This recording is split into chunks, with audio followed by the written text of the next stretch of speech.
ஒவ்வொரு மாநிலத்திலும் ஒரு வேடத்தை போடுகின்ற ஒன்றிய பிரதமர் நரேந்திர மோடி நம்ம தமிழ்நாட்டுக்கு வந்தா திருக்குறள் பேசுவார். அகிரா முதலா எழுத்தெல்லாம் ஆதி பகுபன் முதுற்றே உழுகு அப்படின்னா நம்ம என்ன நினைப்போம், ஐயா திருக்குறள் எல்லாம் பேசுறாரா, தமிழ் மக்களை நேசிக்கிறாரா. கோயம்புத்தூர்ல மருதமல்லா முருகனுக்கு அரகரா அப்படின்னாரு. கோயம்புத்தூர்ல முருகனுக்கு அரகரா. அயோத்தியில அங்க பாத்தீங்கன்னா ராமனை பத்தி. ஒரிசாவில் போய் பாத்தீங்கன்னா ஸ்ரீ ரங்கநாதர் ஜி அவரை கும்பிடுவாரு.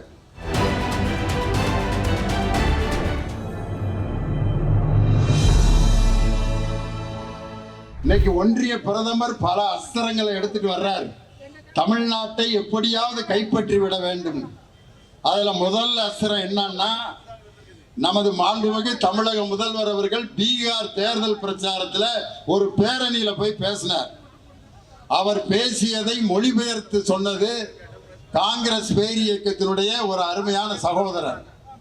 அந்த பேச்சினுடைய வலிமையை பார்த்துவிட்டு பீகார் மக்களும் தமிழர்களும் ஒன்று சேர்ந்து தமிழர்களுடைய பாதிப்பு பீகாரிலே வந்து பீகாரில் இந்தியா கூட்டணி வெற்றி பெறக்கூடாது என்பதற்காக ஒவ்வொரு மாநிலத்திலும் ஒரு வேடத்தை போடுகின்ற ஒன்றிய பிரதமர் நரேந்திர மோடி நம்ம தமிழ்நாட்டுக்கு வந்தா திருக்குறள் பேசுவார். அகிரா முதலா எழுத்தெல்லாம் ஆதி பகுபன் முதுற்றே உழுகு அப்படின்னா நம்ம என்ன நினைப்போம், ஐயா திருக்குறள் எல்லாம் பேசுறாரா, தமிழ் மக்களை நேசிக்கிறாரா. இதுல ஆங்கிலத்துல சொல்வார், I like Tamil and Tamil language அப்படின்னு. கோயம்புத்தூர்ல மருதமல்லா முருகனுக்கு அரகரா அப்படின்னாரு.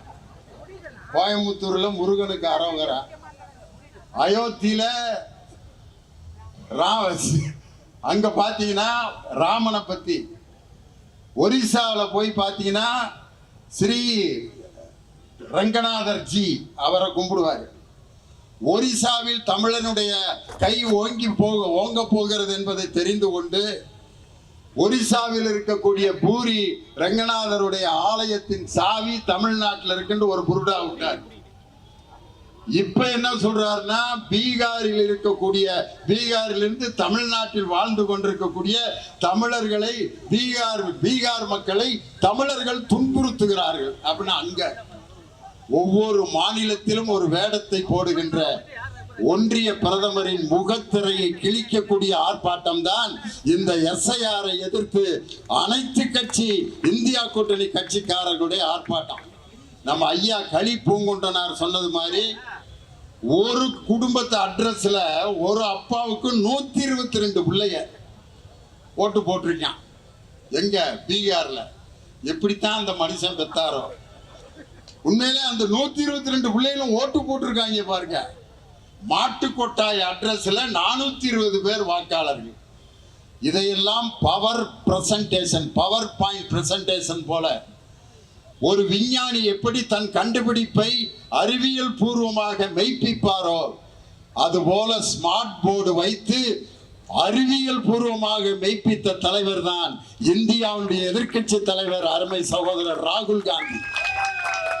இந்த தேர்தல் ஆணையத்திட்ட போய் சொன்ன உடனே அதே மாதிரி பவர் பாயிண்ட் பிரசன்டேஷன்ல தேர்தல் ஆணையத்தின் ஒரு அதிகாரி வந்து இப்படி 75 லட்சம் வாக்காளர்கள் போலி வாக்காளர்கள் இல்ல அப்படின்னு நிரூபிச்சு காட்டியிருக்கணும்ல. கர்நாடகாவில் இப்படி ஒரு தொகுதியில் முறைகேடு நடக்கவில்லை என்பதை நிரூபிச்சு காட்டணுமா வேணாமா தேர்தல் ஆணையம்? இன்னைக்கு ஹரியானால பிரேசில் நாட்டினுடைய மாடல் அழகி 40 இடத்துல ஓட்டு போட்டிருக்கு. அந்த அம்மா கண்ணீர் விட்டு அழுகுது. இந்தியாவில் என்னடா இப்படி ஒரு கூத்து, நம்ம போட்டோ வச்சு ஹரியானால ஓட்டு போட்டிருக்காங்க. இன்னும் பார்த்தீங்க விசாரிச்சீங்கன்னா நம்ம சைதாப்பேட்டில் இருக்க முனியமா 50 ஓட்டு போட்டிருக்காங்க ஹரியானாவில். எங்கேயாவது ஒரு போட்டோவை எடுத்து அதை ஓட்டா சேர்த்திருப்பான். நாங்கள்லாம் வாத்தியார் இருக்கவங்களை என்னைக்காவது ஒரு நாள் தான் அதிகாரி ஆக்குவாங்க. எப்பன்னா தேர்தல் அதிகாரி செலெக்ஷன் டியூட்டி போடுவாங்க. அன்னைக்கு ஒரு மேட்சை போட்டு திண்டுக்கல் லியோனி தலைமை தேர்தல் அதிகாரி அந்த ஒரு நாள் அதிகாரியா இருக்கிறதுல அவ்வளவு சந்தோஷப்படுவான்.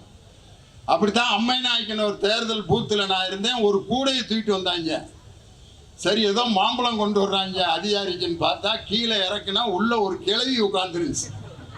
யாராதுன்னு கேட்டா, ஐயா ஓட்டு போட வந்திருக்குங்க பாட்டி. அந்த பாட்டிக்கு சரியா காது கேட்காது, அது எங்க சொல்லுதோ அதுக்கு நீங்க ஓட்டு போட்டுருங்க அப்படின்னு அட்டை பெட்டிக்கிட்ட கொண்டு போய் கிழவி சொன்ன சின்னத்துல ஓட்டு நான் குத்துனேன்.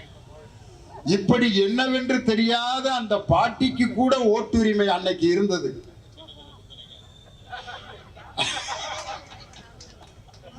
அந்த பாட்டி உதயசூரியனுக்கு தான் போட சொன்னிச்சு. அதை இங்கே சொல்லக்கூடாது. காரணம் அது அந்த பாட்டி சொல்றது எல்லா பூத் ஏஜென்ட்டு சொல்லிட்டாங்க. அந்த அம்மா எங்க போடுதோ அதிகாரி பார்த்து போட்டார் ரைட்டுன்ட்டு. அந்த அம்மா சொல்லுச்சு உதயசூரியனுக்கு இப்படி கையை வேற காட்டுச்சு, அதனால போட்டான்.